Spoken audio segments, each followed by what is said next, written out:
Assalamu alaikum, everyone. I am back here again with part 3 of the video for the Carrie murder case. जैसे कि हम लोगों ने previous videos के अंदर part 1 के अंदर and part 2 के अंदर मैंने आप लोगों को जो है characters की listing दी थी part 1 में along with the story line. उसके बाद हमारी फिर second video बनी थी which was all about the scene 1 and 2.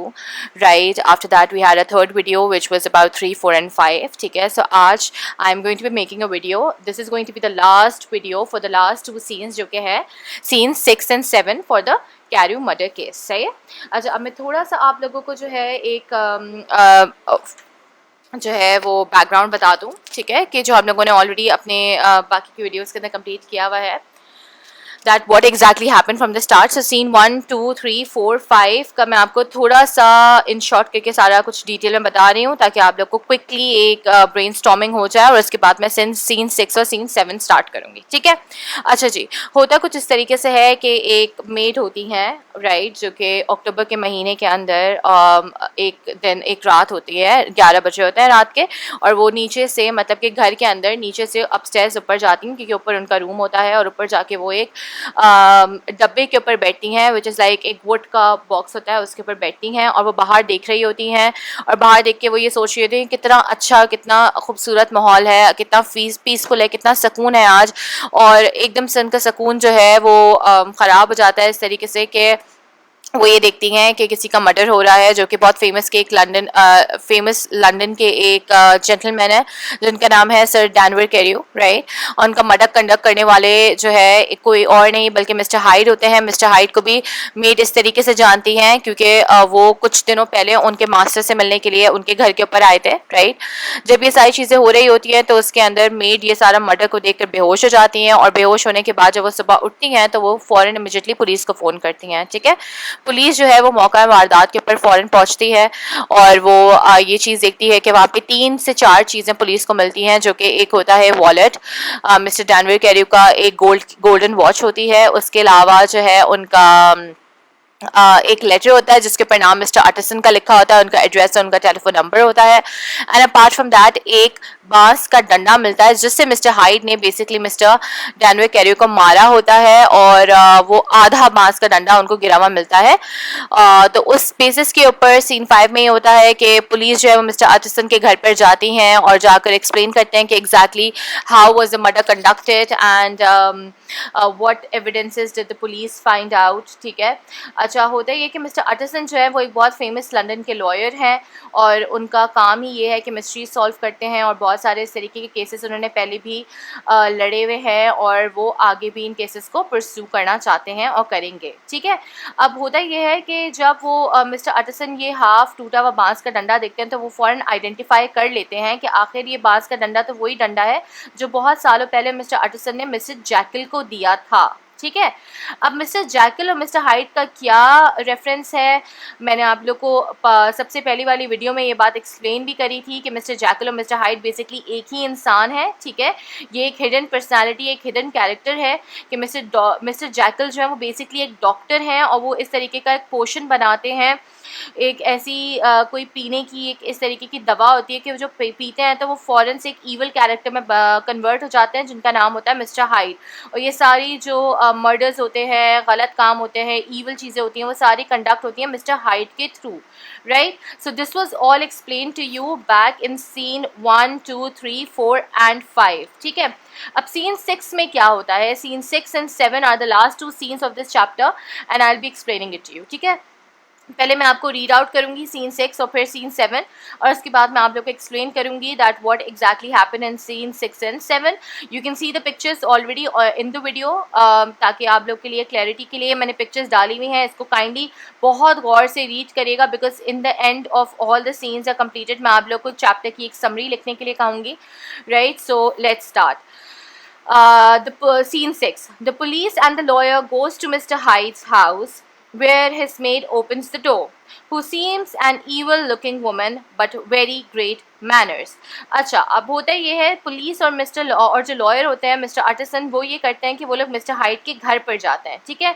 वहाँ पे जब वो पहुँचते हैं तो एक मेड दरवाज़ा खोलती हैं। ये मेड वो मेड नहीं है जो हमने सीन 1 में जिनके बारे में पढ़ा है, ठीक है। ये दोनों अलग अलग मेड्स हैं, काम करने वाली हैं। यहाँ पे जो है ये वाली जो मेड है, ये जो मासी हैं, ये जो काम करने वाली हैं, ये मिस्टर हाइट की मेड है, ठीक है। वो दरवाज़ा खोलती हैं और वो बड़ी ख़तरनाक सी औरत लग रही होती है। उनकी पर्सनालिटी देख के लग रहा होता है कि बड़ी ईवल, बहुत ख़राब सी, बहुत चालाक औरत है, लेकिन उसके मैनर्स बहुत अच्छे होते हैं। वो बहुत तरीके से, बहुत तमीज़ से अंदर बुलाती है उन लोगों को। एनीवे, फिर जब उनसे ये पूछा जाता है कि उन्हें मिस्टर हाइट से मिलना है, पुलिस को, लॉयर को मिस्टर हाइट से मिलना है, तो वो ये कहती हैं, she tells that mister height has come home yesterday after 2 months and he is still not home yet. वो ये बताती हैं कि पिछले 2 महीने से मिस्टर हाइट तो घर पे थे ही नहीं, बल्कि वो 2 महीने के बाद कल ही घर पर आए थे और जो है, लेकिन अभी तक वो वापस घर पे आए नहीं हैं, ठीक है जी। तो कल मतलब 2 महीने के बाद वो घर आए थे, येस्टरडे मतलब कि कल, राइट। और जो है अभी, और फिर उसके बाद वो वापस चले गए घर से और अभी तक वो घर नहीं आए, ठीक है। अब इस पे होता है कि when Mister Utterson tells the maid that this is an inspector from Scotland Yard, the maid gets very happy and says, oh so is Mister Hyde in trouble. अब होता ये है कि मिस्टर आर्टिसन जो कि लॉयर होते हैं, वो मेड को ये बताते हैं कि मेरे साथ ये जो इंस्पेक्टर हैं ये स्कॉटलैंड यार्ड से हैं। स्कॉटलैंड यार्ड जो है बेसिकली पुलिस को कहा जाता है इंग्लैंड के अंदर, ठीक है। स्कॉटलैंड यार्ड से हैं और वो एक इन्वेस्टिगेशन कंडक्ट करना चाह रहे हैं मिस्टर हाइट के खिलाफ। तो उसके ऊपर जो मेड होती है बहुत खुश होती है, वो कहती है, ओह अच्छा, वाओ, क्या मिस्टर हाइट ट्रबल में है, क्या वो किसी खतरे में है। तो उसके ऊपर ये होता है कि then they then search Mr. Hyde's room. They see that Mr. Hyde has left in hurry.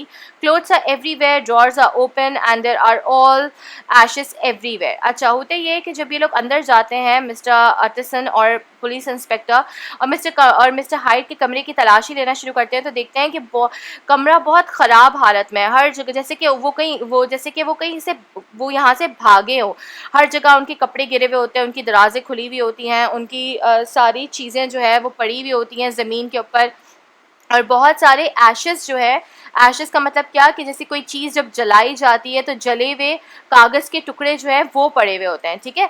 अब जब एशेस के अंदर ये लोग सर्च करते हैं कि ये क्या चीज़ जलाई गई है, तो उसमें देखा जाता है कि जो है वो चेक बुक जो है वो जलाई गई है। आधी चेक बुक इनको जली हुई मिलती है। और दरवाजे के पीछे जब वो देखते हैं तो वहाँ पे आधा टूटा हुआ डंडा रखा होता है, वही डंडा जो कि आधा पुलिस को मिला होता है और आधा जो है अब इन लोगों को यहाँ से मिस्टर हाइट के कमरे से दरवाजे के पीछे पड़ा हुआ मिलता है।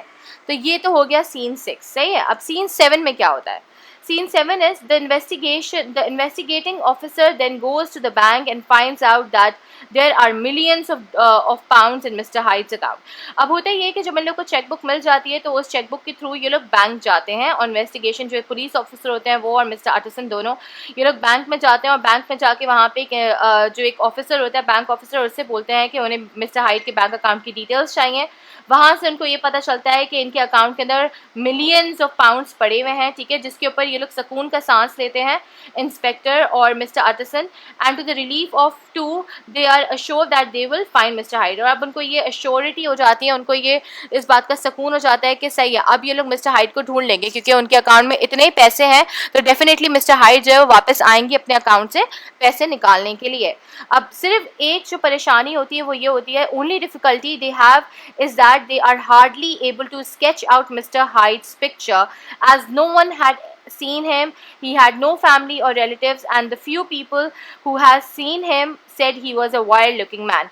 अब मसला ये है कि किसी ने मिस्टर हाइड को एक्चुअली देखा नहीं है, तो अब उनका स्केच बनाने में मसला है कि जिसने भी उनको देखा है वो प्रॉपर्ली पूरी तरीके से नहीं देखा, सिर्फ ये देखा है कि वो एक बहुत छोटा सा आदमी है और बड़ा अजीब सा, बहुत जंगली से दिखने वाला आदमी है। So this is the only problem which the inspector and the lawyer will be facing. अच्छा जी, अब यहाँ पे ख़त्म हो जाता है हमारा chapter. So I explain you seen 1 2 3 4 5 6 and 7.